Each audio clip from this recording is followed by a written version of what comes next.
Hola, soy Javier Ruiz Caldera, el director de la película que vais a ver ahora mismo, Spanish Movie.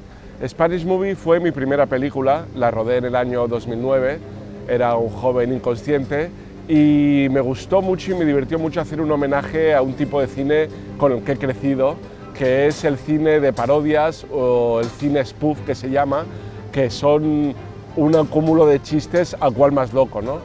No se había hecho nunca en España una película así y no se ha vuelto a hacer, cosa extraña porque esta película fue bastante bien. Y de lo que recuerdo de la película, lo que más recuerdo es haber conocido y haber trabajado con un icono del cine que es Leslie Nielsen.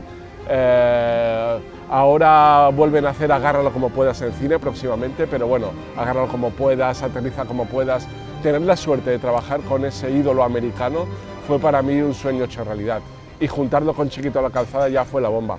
Así que espero que disfrutéis de la película. Hay muchos chistes, espero que algunos os gusten. Un saludo a todos.